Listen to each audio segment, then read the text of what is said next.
Good morning mga Lods. Alam niyo mga Lodi, shoutout ko muna si Day Glenda. Shoutout Day Glenda Sakura. Thank you so much sa akong buhay naman ng customer. Diyos ko. Ang sarap. Sa pakiramdam na alam niyo yung blessing mga Lodi. Hindi man na magpasalamat ka dahil may blessing no mga Lodi. Yung bang alam mo yung kalooban ng tao no mga Lodi. Normal naman talaga tuwing umaga, nagbubukas ako ng maaga, sabi niya, ate, may pandesal ako sa'yo. Ayan, oh, mga Lodi, ang init-init pa ng pandesal. Sabi ko, binilangan pa talaga ako ng pandesal. Sabi ko, okay lang yun, dahil maaga naman talaga ako nagbubukas. Sabi niya, okay lang yan, te. Sabi ko, ang dami pa naman yan. Sabi niya, oo, kasi kayo dalawa ni Mau Mau. O yan, pandesal para sa amin ni Mau Mau, pero unahan ko na. Kasi, masapag, mainit. Day Glenda, bitaw day. Salamat sa imong magandang kalooban. Sa iyong kinasing-kasing na paghatag sa pandesal day. Daghang kaayong salamat day sa blessing morning. Thank you so much. Kasi bumili siya ng gamot. Ngayon, nasa bahay pa ako mga Lodi. Sabi niya, atin, open ka na ba? Sabi ko, hindi pa. 6:30 pa ako magbukas day. Sabi niya, oh sige te, wait na lang kita te. Sabi niya ganyan.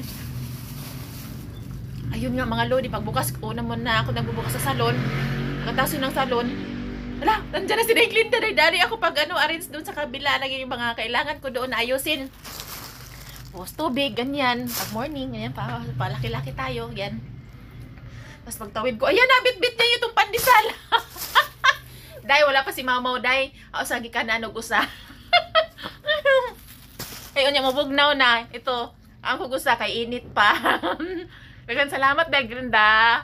Blessing. God bless you more, Day. Salamat sa iyong kabaitan. God bless. Thank you so much. Good morning, mga Lodi. Ayusin natin ang ating mga stocks, mga Lods. Kaya hindi namin ito naayos ni Mamo kahapon. So, ngayon namin ito aayusin, mga Lodi. Check. May fix kayo? Fix, wala. Wala. Fix, Pumunta na ba dito si Glenda? Ate Glenda? Ha? Andyan na. Parang sabi nga niya, antayin ka niya eh. Oo. Ito pala yung service niya? Oo. Lumabas na. Kanina pa? Oo. Baka nag-ikot-ikot lang yun. Tingnan mo lang dyan, kuya. May pang-text ka sa kanya, te? Ha? May pang-chat ka? O, sige. Message ko. Saan kaya pumunta yun? Okay. Yeah, Day Glenda Sakura, hinanap ka ng service mo, Day. Shout out, Day Glenda. Dito ang iyong service. Hinanap ka ni kuya. Sabi niya, message ko. Sige, message ko, kuya. Day. Then, nandito ang iyong service. Si kuya, hinanap ka. Nag-message na ako. Sabi ko, lumabas na ikaw. Sabi ko, hinanap